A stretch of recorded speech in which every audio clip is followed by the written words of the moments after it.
Hey, what's going on, freedom fighters? Welcome back to another Break the Chains Media. It's Mile High Monday here on February 23rd, 2026. We're bringing it to you a little later than normal, but hopefully everything is good in your world. Everything's great in your world. Everything's fantastic in my world. I'll tell you what, man. We're dealing with all kinds of fun and exciting things today in my world. Some car issues, some life issues, some interesting phone calls, a lot of work, a lot of things getting done today. Really wish I was able to be more present in the testimony phase here in the Colorado State Capitol under the Golden Dome. But I did try to bring as much news and information as I could to you all regarding some of these bad bills that we need to oppose and some of these good bills that we need to support. So what we are intending to do here on Break the Chains Media is make sure that you are informed and that you are aware of all of the crazy and insane legislative bills happening this Colorado session here under the Capitol Golden Dome here. 400 bills reported on the docket as far as our legislative session here. Some crazy ones talking about the decriminalization of prostitution. Got some energy bills. We got some gun control bills. No, you can't own gun barrels anymore. No more 3D printers. No more 3D blueprints. No more oil and gas. A lot of crazy stuff. The PUC coming in. We've got a bunch of crazy bills we're going to be talking about here on this very quick and brief and interesting, highly informed, high energy, high octane live stream, Mile High Monday, bringing it to you here on Break the Chains Media. And then we are going to shift gears into the Mexico issue and the descent into chaos, the descent into cartel chaos and just unruliness that's happening in our neighbor to the south. Down below the Rio Grande Beltline. So we're going to get into all that. We're going to try to understand a little bit more what was going on, because they're obviously all in reaction to the military operations that took place here on the just a day or so ago. And the cartels are showing their full force. They're showing their response in kind and taking it out on the citizens and taking it out on the individuals there. A lot of people are stranded. A lot of people are trapped. All these visitors in Baja California and various other parts, whether it was Jalisco and where we got Guerrito, and I'm looking over here on my other screen here, Reynosa. A lot of Mexican infighting, as it were, between the states based in this cartel hot point flashpoint fiasco. So we're gonna get into all that here on Break the Chains Media. But if this is the first time joining Break the Chains Media, hit that thumbs up button, hit that follow button, smash it, blast it, break it, bash it, do all the good things. Welcome to Break the Chains Media here. We do live streams 3 times a week, or at least we try to. Bringing you the information, bringing you the news, Colorado politics, Colorado news, exposing the corruption, exposing the deep-rooted, the deep-seated underbelly of Colorado politics, trying to expose the bad, trying to bring to light the good. That's what we want to do here on Break the Chains Media. So we got some good bills we are running through. We got some bad bills we're going to shout out. And it's really tough because you got a lot of one-sidedness. You got a lot of hopeless and despair when it comes to the fact that Colorado legislature is it's got its hands tied because every single committee and the House and the Senate are all overpoweredly controlled by Democrats. And then you got Jared Polis as the executive. So when people look at this from the outside, not knowing the inside politics that play into our state capitol games here, is that a lot of people look at this and say, "Oh, the GOP's useless. The GOP's weak. The GOP doesn't do anything. They can't. They don't vote. They don't vote hard enough. They don't fight against these bad bills hard enough." Folks, we don't have the numbers. We literally don't have the numbers when it comes to actually putting up a solid fight. So even with our testimonies, even with our defense, all we have to do in the public forum is bring this, expose this level of rot and corruption and bad faith politics and bad bills. Talk about these bad bills. Talk about the bad things that they're instituting against the people of Colorado. At the same time, talk about some of the good stuff too. Shine lights on the good bills, and whether it be Ken DeGraff or Representative Bradley, Flannel, a lot of good people trying to stand behind some powerful bills that just get shut down in committee because we don't have the numbers. So in both aspects, whether you're in support of a bill or in opposition to a bill, when we talk about the bills, whether they get killed in committee or not, talking about the process in which the Democrat apparatus under the Golden Dome shoves these bills either down our throats or in the trash. Talking about that is honestly more powerful than you seem to realize, and most seem to realize. So we gotta be that voice. We gotta be that voice of reason. Hey, what is going on, Free State Colorado? Welcome to the live stream. You get that treasure chest because you are a treasure to me. Thank you for being here, Free State Colorado. Appreciate you being here on YouTube. We do live streams on YouTube. We do live streams on X and on Rumble. Rumble is the future. Rumble is where it's at. So make sure you follow me on any and all channels, any and all platforms that you feel fit.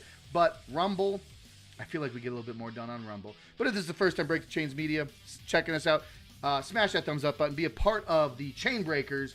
And you can support me by checking out breakthechains.media. That is the website. That is the landing page. Jump over here to the top right corner under Realm Walker Hot Sauce. If you want to be a part of the process, be a part of the change, be a part of the future, and you like some good flavored hot sauce, come check out Realm Walker Hot Sauce. Travel the 9 realms of Norse mythology through hot sauce. From mild to extreme heat, you can find all your flavors here on the Bifrost through the realms of Norse mythology. We've got Niflheim, which is jalapeno, tomatillo, cilantro, and lime.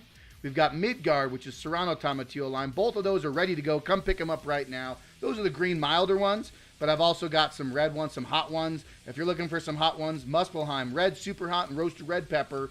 And you've got Ragnarok, who's my favorite, smoked chocolate, super hot peppers, apocalypse peppers, and green chili. It is next level. All of these are lacto fermented, all natural, never heat treated, never pasteurized. So you got all that good probiotics from a proper ferment, and locally made here in Colorado. So if you want to support the channel, follow Realm Walker Hot Sauce on Instagram, or reach out to Break the Chains Media and grab yourself a bottle. We will ship it out to you anywhere in the continental United States. I'm sorry, Alaska and Hawaii, it's just a little too expensive, but that is how you support the channel here at Break the Chains Media. Without further ado, we are getting into it, folks. So let's light them up. Let's light up them chainsaws because we're cutting through it. We're breaking them chains. We are cutting it down. We are breaking it down. We are breaking it out. Follow Break the Chains Media on X at Break the Chains M. But let's see, where do we want to begin? Where do we want to begin? Because it's been a few days, folks. It's been a few days. I know the feed has been wild. I've been talking about election integrity. I've been talking about Tina Peters. I'm talking about the DOJ corruption. I'm sorry, the DOJ requesting for voter rolls and the corruption in the Colorado level from the Rocky Mountain Voice. A lot of stuff happening on the election integrity front. Phil Weiser coming out, whiny ass Weiser coming out. Has been throwing Colorado taxpayer money at lawsuit after lawsuit against the Trump administration. We are now on lawsuit number 54. Congratulations, Phil Weiser. Give yourself a round of applause. No one could do it without Phil. You know, if we didn't have Phil, I don't know where we'd be without Phil, man.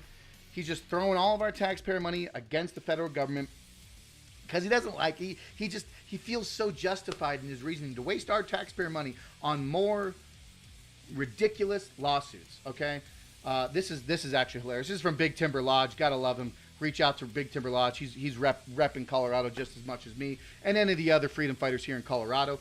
But the ATF says, do you have a tax stamp for that? Me, the Dow is over 50,000 right now. So when in doubt, just speak about the Dow. When in doubt, we praise the Dow. That's our new slogan here, folks. That's what we do. Taking a play right out of Pam Bondi's playbook, right? And then, folks, if you have some time to kill, if you want to get a little bit more of a long-form podcast, I was recently on Will Carr Speaks' his podcast. Excellent guy. I've known this guy since the COVID days. We were testifying against the school boards in Jefferson County. We met during COVID, but it was just about a 2-hour podcast, but we talked about all kinds of amazing stuff. So if you want to check out on Spotify, you look up Will Carr Speaks on Spotify or YouTube. But we've got some great clips, got some great, talked about all kinds of stuff, man. We talked about election integrity, we talked about Tina Peters, we talked about how to be good fathers, how to be good leaders, how to really change the narrative using libertarian ideas and influence, and it was really informative. So if you got some time to kill, if you want to throw on something in the background while you're doing work during the day, highly recommend checking out Will Carr Speaks. Excellent dude, and he does a lot of stuff on Bitcoin and cryptocurrencies as well. So a lot of good stuff coming from him. But let's keep rolling here, folks. We're just doing a quick rundown before we get into the hot meat potatoes of it. But Colorado looks to join the World Health Organization Global Network. What is going on with this? Okay, check this out, folks. Jared Polis, the governor of Colorado, is completely undermining the federal government who backed out of the World Health Organization. Nothing says you give fuck all about Colorado than joining the globalist health data gathering dragnet, global medical technocracy. Polis is not looking out for our best interest in Colorado. He's selling off our medical data. He's selling, and I'm sure there's, this probably has some seditious behavior into it. I'm not too sure the legalities of how governors can work with a global network behind federal government back. So that's a whole nother conversation to be had. But I just thought it was rather interesting that Jared Polis is networking with the World Health Organization. I need to have a cough button on here. I'll tell you what. The more I talk, the more I get ramped up, the more passionate I get. Right. But yeah, some more clips from that Will Carr Speaks. It's been a difficult week. I've been dealing with a lot of trials and tribulations here in the month of February, but been trying to digitally detox, been trying to cleanse the palate, been trying to disconnect a little bit, trying to recenter myself, find out where I want to go, come into this summer, the spring, summer energy. I know it's weird because in Colorado we haven't really had a winter to speak of, but here we are coming into March. No snow yet, so we're coming out of the quote unquote seasonal depression era for what it's worth. But I've been trying to digitally detox, but I always come back to reality. The people calling you an extremist are eating babies, right? It's a little extreme, but I think it brings the point home, right? It does bring the point home to understand the fact that there is a larger network of evil and corruption that is way beyond any of the pale that we could even possibly perceive. And we are sitting here trying to guide ourselves through a better life for our own family, for our own future, for our own well-being. And we're trying to do everything we can in the best capacity that we have for us, right? That is what we are trying to do. That's what we are trying to achieve. But there is a larger energy that is kind of holding back all of that rainbows and butterfly feeling in your belly, right? We got a long year ahead of us, folks, and midterms are in November. But I'll tell you what, the energy is already extremely palpable when it comes to the political landscape of everything, right? So I'm gonna post this here. This is a good one. This is a good one. Most men die at 35. They just aren't buried until they're 80. This hits extra hard this week. Something's gonna change, and I'm going to ignite the fire. You cannot wish for both strong character and an easy life. The price of each is the other. Take that into consideration for a moment. Understand that if you want a life of value and a life of meaning and a life worth living, you must work hard for it. You must persevere through the trials and tribulations that are given to you, that are placed in front of you, that are blocking your path forward to achieve that life that you want. And if you want a better life, you have to get out there and make it happen. Otherwise, if you sit complacent and if you sit idly by and if you let life walk right over you, you will have nothing to show for it in your later years of life. And I'll bet you the bottom dollar, the last dollar in your pocketbook, when you're sitting there, when you're laying on your deathbed, There's going to be a lot of, I wish I did this and I wish I didn't do that. At the end of the day, you want to make sure you're sitting there and you're holding yourself accountable for every action that you do in your life. And that's what we need to hold ourselves accountable to. That is what we need to be holding ourselves accountable to. Be the best version of yourself. You need to be the best version of yourself. And the best way to do that is to focus on your own internal thoughts, your own internal feelings. Step into an affirmative, bountiful future and move into a path of abundance, move into a path of well-being, nurturing, care for yourself, take time for yourself, but understand that life continuously grinds you down. And don't let it dull you. Let life sharpen you. Let the blade, iron sharpens iron, right? Make sure that the weight of life does not crush you. Make sure that the weight of life sharpens your blade so you can persevere forward and make that life that you wish to achieve. What is going on, Stouffer84? Appreciate you being here, man. Thank you for being here. Yeah, it was an interesting last week. Nothing crazy, right? Nothing crazy at all, right? All right. Let's get into it, folks. We are going to be crushing through it right now, bringing it up to the issues on hand right now. Colorado, were you pissed off when Xcel did their public safety power shutoff in response to mitigating fire danger? It was a bad decision. Energy production and infrastructure are important. We need to harden and build out the infrastructure that Colorado is dependent on. Our electrical grid, our power structure here in Colorado is vast and it is expansive, but it's also being burdened by the ineffectiveness and the weak infrastructure that Xcel Energy is forcing the customers to pay extra for, right?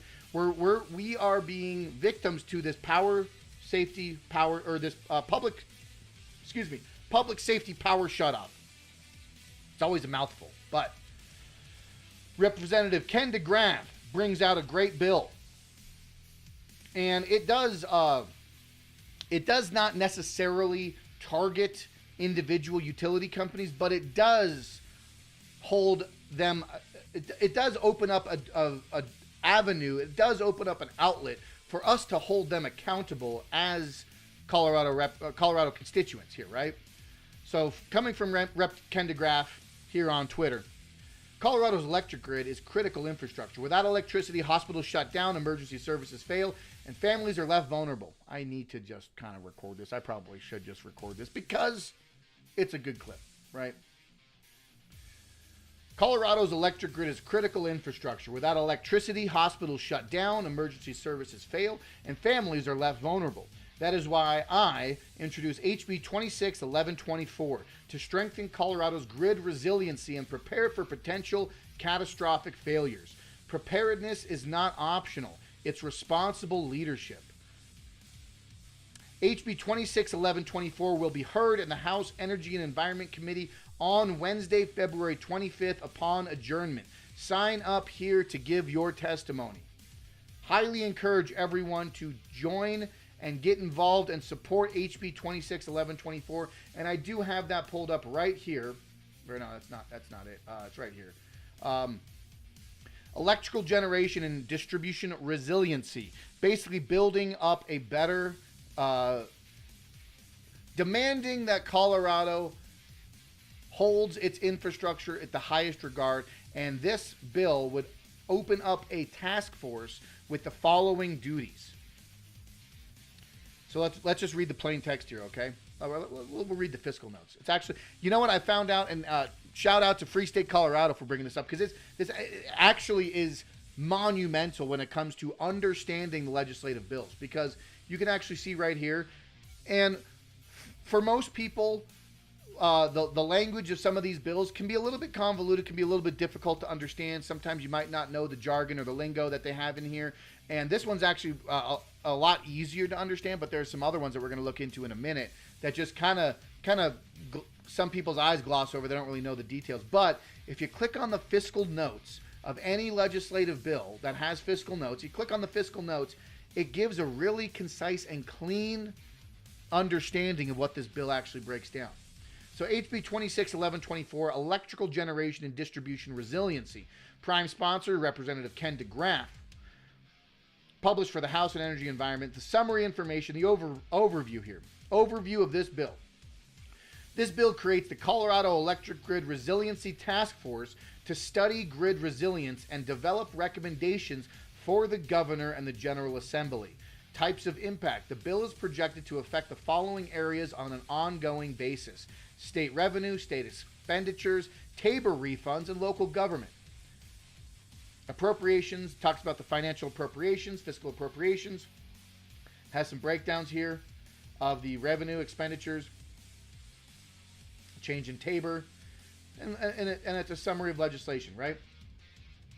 And right down here, task force membership is comprised of 18 members, including state legislators, state federal agency leadership, utility representatives, power users, and technical experts.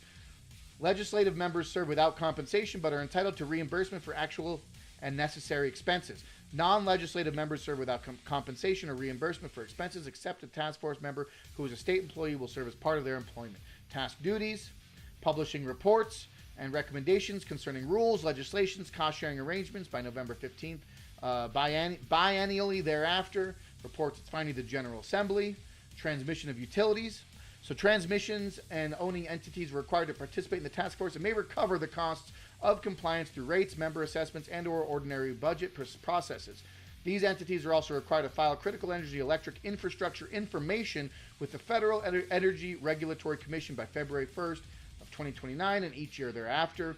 The PUC must submit a report to the General Assembly including this information. This is excellent because this is the kind of information that we need to see, and this is the kind of data and facts that we need to present to our legislative body and to the public as a whole to understand how our energy grid needs to be repaired or improved or robustly built out, right? Because right now we're seeing a bifurcation in Colorado right now where a lot of people are poo-pooing everyone's very upset that the PUC and Xcel and many of these utility companies are going so hard on green energy and clean energy and this green scam and this green energy mantra that we have to go fully electrification by 2030 or by 2050 and all of these mandates and all these requirements. Well, if we get a task force that actually presents the hard data and evidence to say these are key infrastructure points that need to be hardened, that need to be bolstered, that need to be rectified, or maybe we don't need to spend money on this avenue or that avenue. We could redirect some of these funds to allow for energy grid build out that won't impact the consumer. So this is a great opportunity to support that kind of effort. So on Wednesday, support HB 261124, Rep. Ken DeGraff's bill. Highly recommend following Rep. Ken DeGraff and all of his efforts in the Golden Dome. So that's a good bill. Highly recommend the good bill. We also got some bad bills, folks. We got some bad bills as well. I mean, over under on the pros and cons of having or the over under on good bill versus bad bill in the Colorado State Legislature. It's probably 10-1 when it comes down to bad bills versus good bills. But here we are with another bad bill. This is actually probably the worst bills, and it was actually in committee today. I was unable to join myself. I had a lot of other extraneous activities and other priorities I had to deal with today, so I was not able to testify, which is a shame because this is actually pivotal for election integrity here in the state of Colorado. Okay, but this is a very important bill that if you want to track any bill. If you want to track any bill in the state of Colorado regarding election integrity and what the Colorado Democrats are trying to do to undermine our election process, HB 261113 is a bill that is going to completely revamp how Colorado elections operate. It's going to bolster and it's going to fortify their election process, the gold standard of election process here in Colorado. The Democrats are trying to change the state election laws again and not for the better. HB 261113 is being heard today under the Golden Dome. I urge you to sign up to testify in opposition. This was obviously a few hours ago, so that post is essentially null and void at this point. But to follow this bill, I urge you. This is one of the craziest bills regarding the gold standard of election integrity here in Colorado, right? The summary of the legislation. This is from the fiscal notes, like I was telling you earlier. Check out the fiscal notes because it gives you a clean and simple breakdown of any and all bills. If they have a fiscal note, you check out the fiscal note because that is where you're going to get the cleanest language to understand for anyone. So, summary of legislation here. We'll do a quick rundown here. This bill makes several modifications. HB 261113.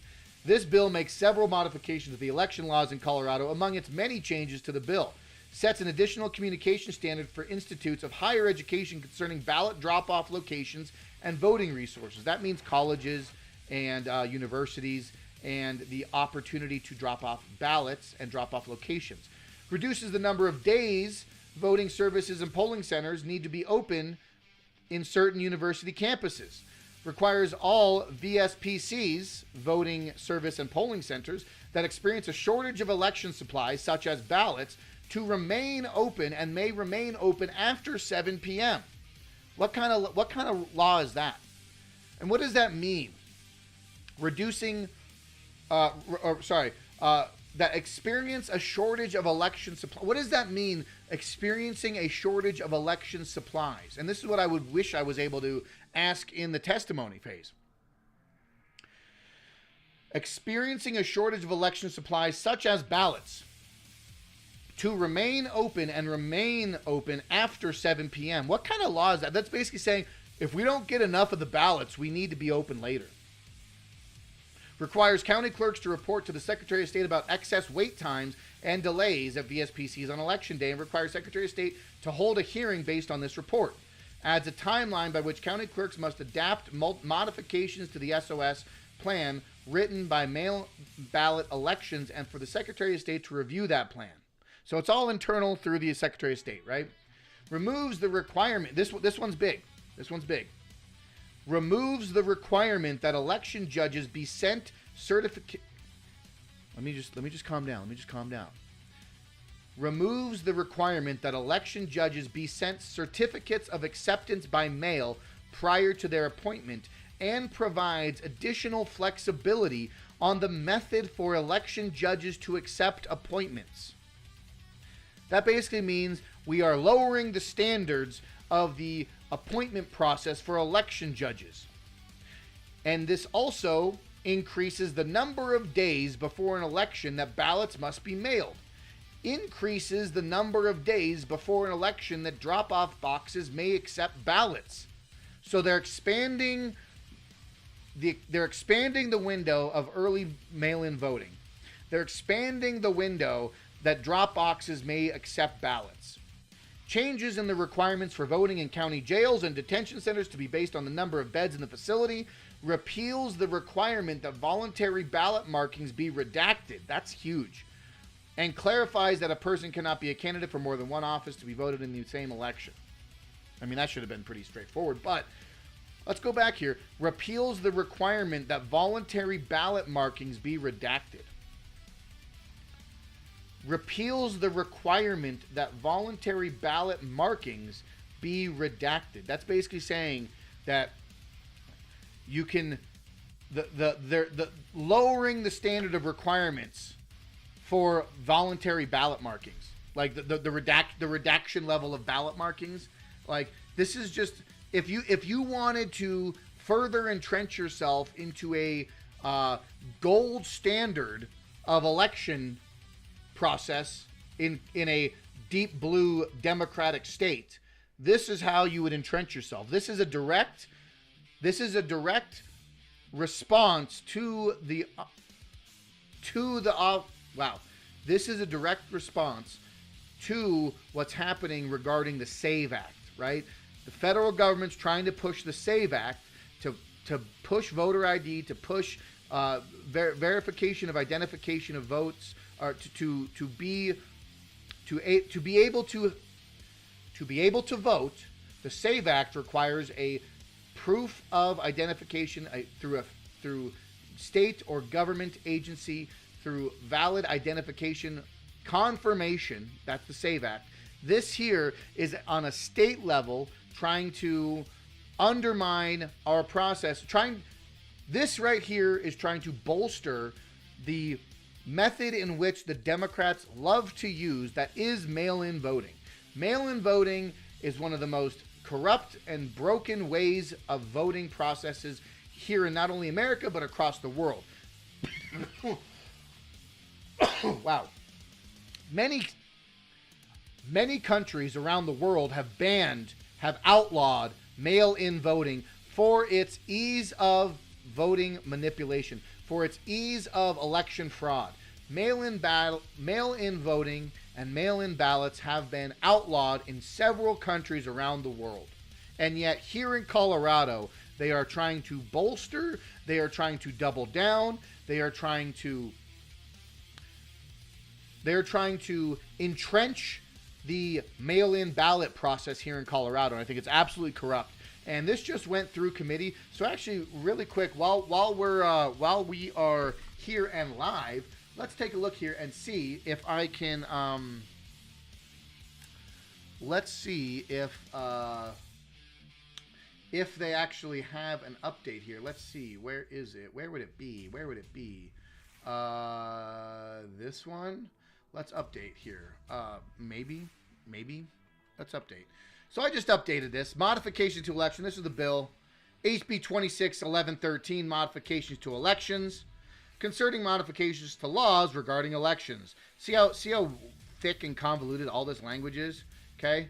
So it's still under consideration as it stands right here. But let's see if they actually... I wonder if they're still talking about it right now. Let's take a look here.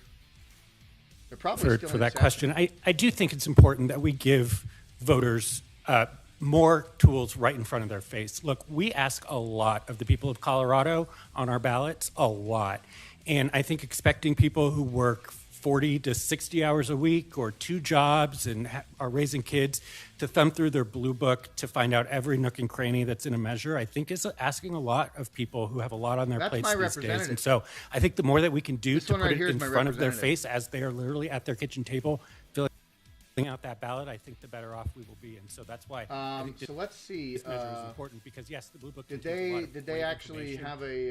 The blue book is a lot to get through, and as someone who does read it, I don't know if they actually. And so I think doing more to bring it to them, and because they're not talking about to get the information. I don't think they're talking about this bill right All right, anymore. Representative Luck with our last question. Thank you, Madam Chair. And my question is for you, sir, Mr. Mentel. I think this one You they're brought talking up about the the voter issue of single transparency and subject. ballot measures. And so I just want to dive into that a little bit more. Maybe. Do you anticipate if this were to pass, in essence, we're incentivizing initiators to identify the funding sources from the beginning and not to leave? I'm out not the too title sure, board? but they were So do you they anticipate were that hearing that on will it today. So result in we'll get more an measures update being on thrown out of the actually title board if it because doesn't fall under a single subject. Mr. If- Mantel. I assume that it probably I'm passed not through aware. committee. I will say that. I'm assuming that it already went to the vote of the floor vote. That's what I'm assuming anyway. So we will keep eyes on that. We will keep ears to the ground on what HB 261113 will actually become, what it actually will be, what will become law, what will be modified, what will happen with that. Hopefully, we get some representatives to actually stand up and call out some of the bad natures of this bill in the floor vote in the General Assembly. So we'll see how it actually transpires through this legislative session. But this is a dangerous bill to all Colorado residents because it breaks down and it reaffirms and it further entrenches the mail-in ballot arm of the Democrat apparatus and the Democrat stranglehold that they have here in the state of Colorado if this does become law. So that is one of the many bills here. We also have, let's see if we have another one here. Credit agency voter address verification. This was also happening today. I think this might have actually been one that they were actually discussing.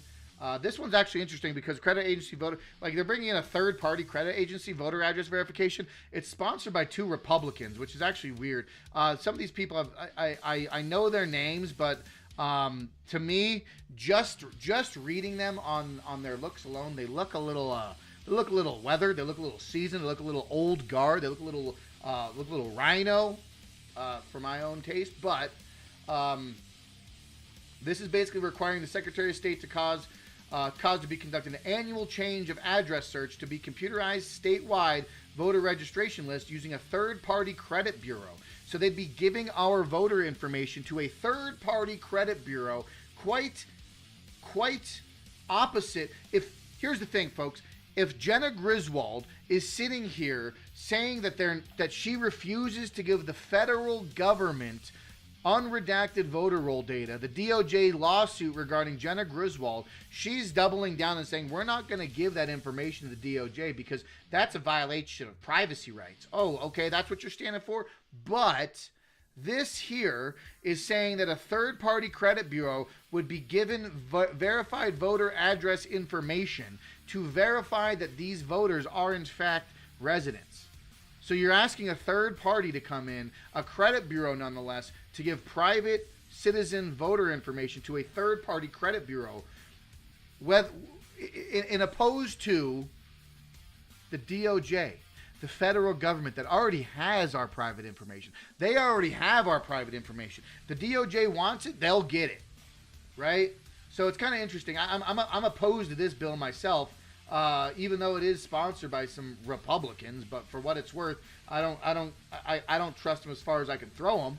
But yeah, it just seems like a violation of privacy rights here to give out third-party information regarding voter information and addresses to a third-party credit bureau. I just think it's a little bit of a violation there. Let's see, what else we got? Modifications of voter registration. This one's by Linda Zamora Wilson. This one's actually a good bill. Okay. This is going to be tomorrow. So if you are able to schedule and sign up, be a part of the Senate Veterans Military Affairs at the Old Supreme Court, 2 p.m. tomorrow, if you want to testify. But let's take a look here. Very simple, very, very easy. Let's take a look at the fiscal note here, so that way you can understand it a little bit easier. Okay? Very, actually, excellent bill to bring it home, right? If we're talking about election integrity, we're talking about gold standard elections here in Colorado. This bill, Senate Bill 26058, presented by Senator Zamora Wilson. She is the prime sponsor of this bill. This is called the Modifications to Voter Registration. In summary, very easy to understand, very plain text, highly in support of this bill. The bill modifies the automatic voter registration process and marks any voter who has not voted in the last 2 general elections as an inactive voter. Simple.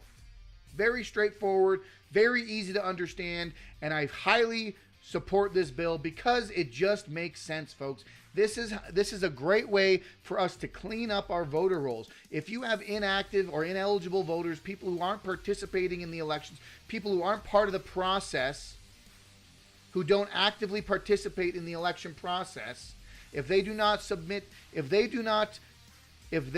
participate in general elections for 2 cycles, they are marked as inactive voters and should be taken off the voter rolls. Okay?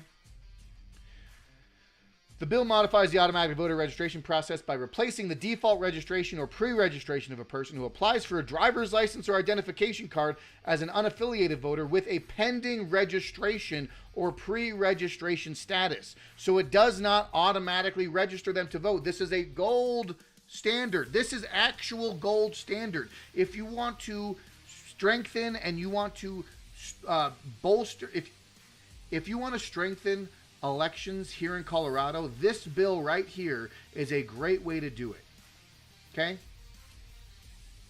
Only a person who has affirmatively chosen to be unaffiliated is registered or pre-registered as such. The pending status applies to a potential voter whose intent is to register or pre-register, or whose party affiliation is unknown or pending due to a need for further information or failure to respond.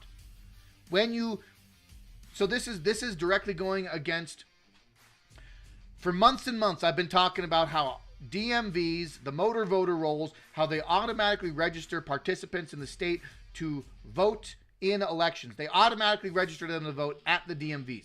This bill here adds a roadblock to that, adds an additional process to that, and says, sure, we can take all your information down, but we're going to mark you as a pre-registered voter or a pending status voter.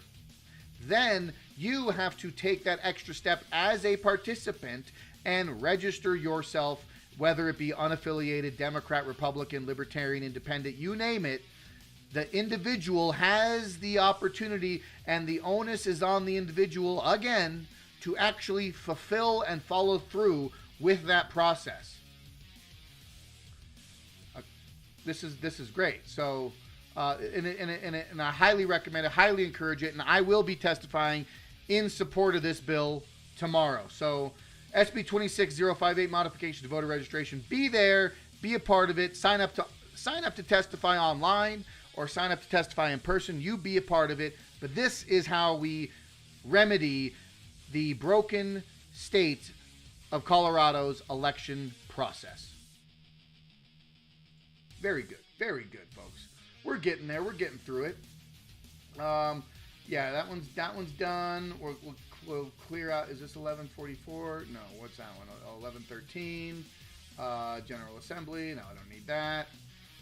We're cleaning it out. Modifications of voter registration. I'm going to keep those up because I like them.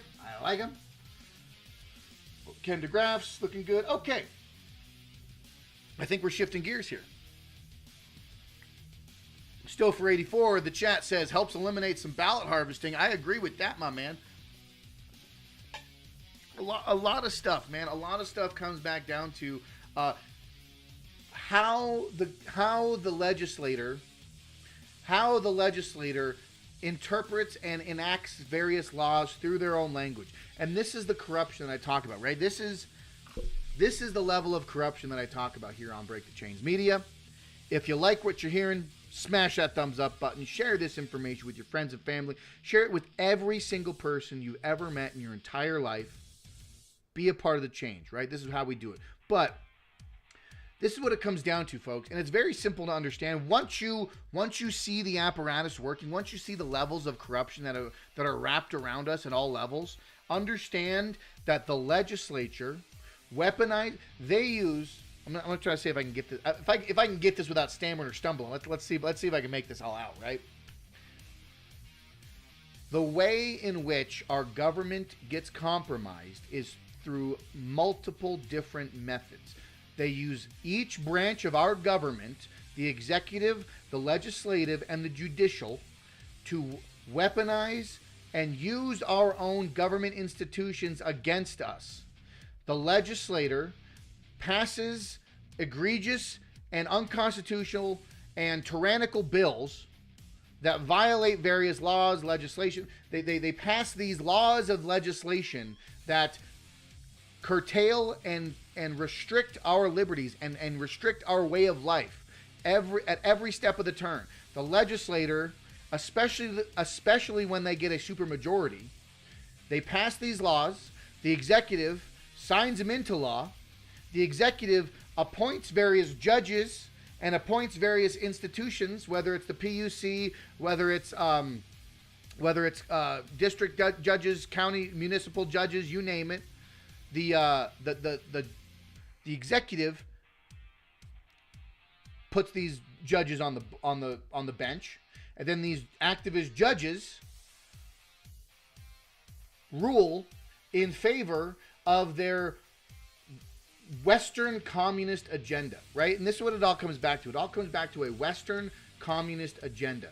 You get Western communists in the legislature, you get activist Western communist judges in the judiciary, and then you get globalist Western communists in the executive. Whether it be a governor, a mayor, you name it, right? These people wield their power to institute Western-style communism. When I say Western communist, when I say Westernized communism, the means in which they are operating is through the constitutional republic that has been founded by our government, that is our founding principles, our founding documents, using the constitutional republic, using Democrat processes to institute their communist agenda. They operate within the westernized government a communist agenda. And then once we vote in communism, what happens? What's the only way out? We get out of communism. It's not very good, folks. The solution to get yourself out of communism is not a pretty one. That is why we have to be so vocal about this overt cultural Marxist color revolution communist creep that is happening on every level of government, down to the city council, down to our school boards, every single facet.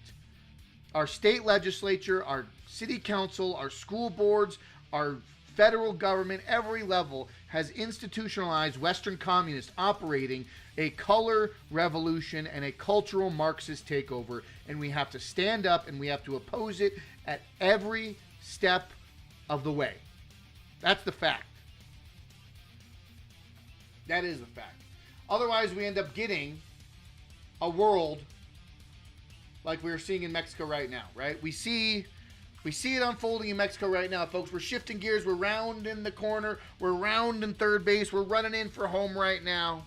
We are landing the plane. But this is very interesting because the Mexican cartels are running roughshod over multiple different states of Mexico right now, because the Sinaloa cartel, the Cartel del Reyes, I mean, there's like a dozen different cartels operating in where is it? I have to find it here. Sorry, I'm like doing where is it? It's like right here. I gotta go like this. Sorry.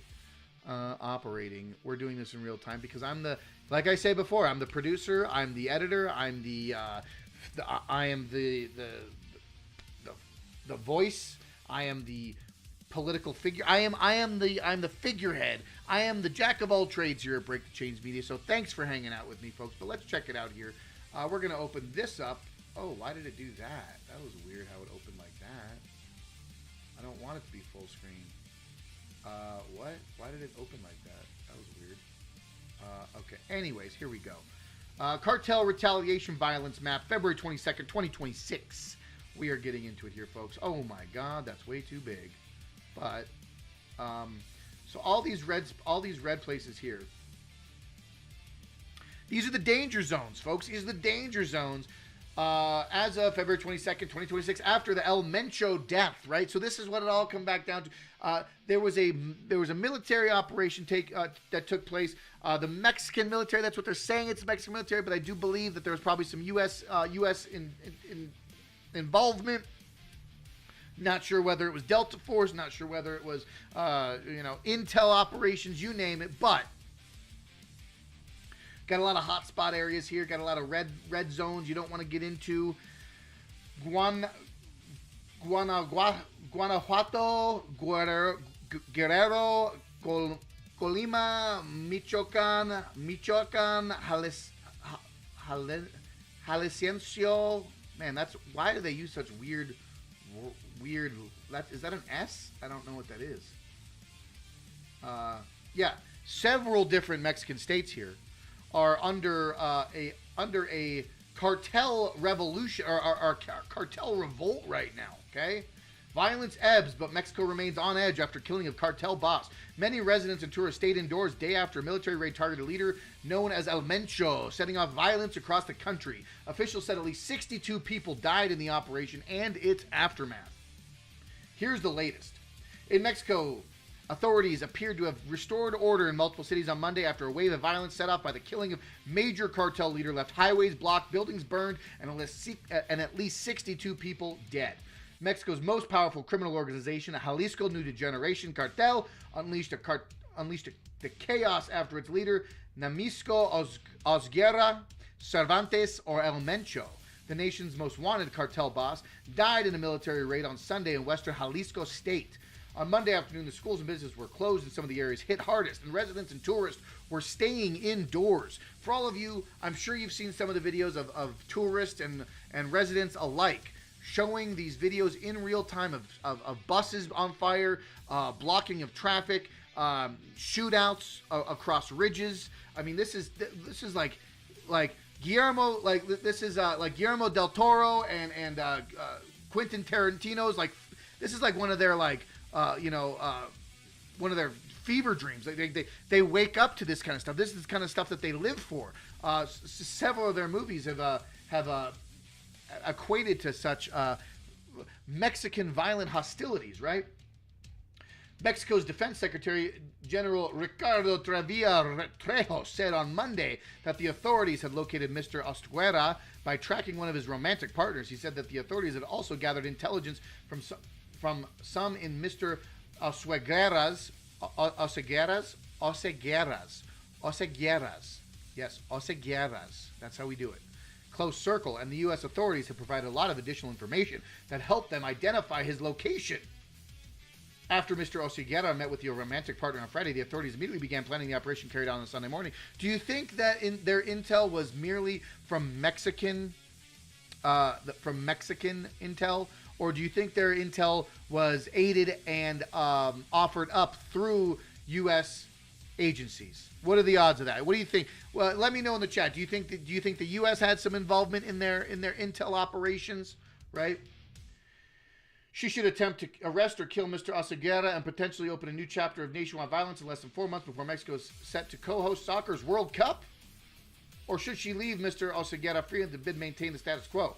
Mr. Scheinbaum chose to go after him. Oh, so now they're framing it that the president of Mexico, Scheinbaum was the one who went after him. Sure. It wasn't a veiled narrative by Donald Trump to encourage Scheinbaum to clamp down on these cartels running roughshod, right? Yeah, exactly. Five Eyes Wide, exactly. Airlines and buses canceled routes, trapping travelers, including thousands of tourists at beach destinations like Puerto Vallarta. They were told to shelter in places they watched plumes of smoke rise from the burning cities. And we can keep reading, keep going, but what now? Killing Mr. Oseguera was a major victory for the Mexican authorities, who recently began new offensive against drug cartels, but few believe it spells the end for the powerful group he led. Still, the raid that decapitated his cartels could help counteract pressure from President Trump. Ooh, well, you sure about that? Who has threatened military strikes against Mexico if it did not do more to fight cartels. I'm gonna tell you like it is. I'm gonna tell you how it is, right? I think this is all in an effort to appease Donald Trump, but it's not enough because Donald Trump knows what's really going on. Not just Donald Trump, but the U.S. military really knows what's happening in Mexico and the cartels, right? They are fully aware, and this is something that I actually want to bring to light here, is that how can the U.S. justify going to war against Iran 7,000 miles away in the sandbox across the world? How can the U.S. military justify military endeavors in Iran, meanwhile completely disregarding the utter chaos and breakdown that's happening in Mexico right below the southern border, right below the belt of the Rio Grande River, right next door to America? This is the real fight here, folks, is getting a handle on the cartels that have been running not just Mexico, but Honduras, Costa Rica, Panama, Colombia, Venezuela, even I'm sure as far south as, Bolivia and Ecuador too. I mean, we're talking multiple different cartels through Central and South America that have been operating a criminal enterprise for decades. And the U.S. just lets them sit, lets them go, lets them hang out. So this is actually super, let's take a listen to this video here. See if this video will actually play out for us. What are you doing there, bucko? What are you doing there, bucko? Are you gonna play for us? What's going on here? Let's take a listen to this video and see what's actually really going on here. Actually, let me close this out here. Let's take in beautiful Sayulita, still hunkered down somewhat at the hotel. The town has opened up significantly now. I was down there earlier getting some coffee and some breakfast, and I'd say about 70 to 80% of businesses are now open. People are still tense. I did drive up to the main road. We had heard that perhaps the main road leading into town, there's really one road, that was blocked, but I went up there and it was completely open, and I stopped some municipal police officers and said, what's the deal? And they said, everything's fine, the roads are open, you can drive to Puerto Vallarta, which is where we need to fly out of tomorrow. So as of right now, things are calming down a little bit. Life goes on as normal in Mexico, or close to normal. Life goes on. I think everyone's Life goes waiting back to to see normal. if there will be more attacks from the cartel leaders, and of course, the big There will worry be. is that they send sort of armed men into this town and that they open fire indiscriminately or something like that. But obviously, everyone's hoping that that doesn't happen, and that I think most people are trying to be prudent and sort of stay out of town as much as possible. So that's what we're doing, staying at the hotel, just kind of laying low and hoping that everything blows over pretty soon. Yeah, folks. For lack of better terms, the cartels are cartels are terrorists, right? The cartels are drug trafficking terrorists who operate through a lens and through a avenue of fear, through an avenue of destruction, and through an avenue of ruling by force, ruling by decree, and ruling through the behaviors and the manipulation and the dangerous tactics of violence and destruction and the loss of life to gain their political influence through the various means of Mexican states and Mexican government. So this is what they're doing. Only time will tell how this actually unfolds, but this was, I guess, the most recent and the most updated news. So with that being said, folks, we are going to be wrapping up this live stream. Thank you so much for hanging out with me here on Break the Chains Media here on Mile High Monday. I know it was kind of a little bit longer than expected. I really only wanted to do, really trying to only hit 30 minutes, but I showed up a little late. A lot of things happened in today's events in my own personal endeavors. But thank you so much for being here with me. Stouffer84, rock and roll. You get that treasure chest. Thank you for being here. Free State, Colorado. I know you're hanging out, so thank you for being here as well. For everyone on Rumble, I love you. I appreciate you. For everyone on X and YouTube, I love you just the same. But I'm partial. A little bit partial to Rumble. Rumble is the OG. That's the one that's been allowing me to do these live streams. It's the one that's allowing me to operate in such a free-form capacity as this. So thank you, Rumble, for being there. And without further ado, I do think that we are going to be. I'm going to see if I can actually raid anyone. Let's see here. I guess I'll just bounce over here and I'll just pick up this and we will just raid the usual suspect here, Beanie Cast compound. So that is what we do here. So folks, thank you for being here. Appreciate you hanging out. We'll see you on Tyranny Response. Well, Tyranny Response Tuesday is going to be tomorrow, but I am going to be scheduled to testify, so it might be a little bit later than normal. So we will keep you up to date, because I do want to testify I do want to testify in favor of that election bill that we were talking about from Senator Zamora Wilkins. So we will keep you informed. Thanks for hanging out, and I appreciate you being here. And as always, fight for freedom and never give up.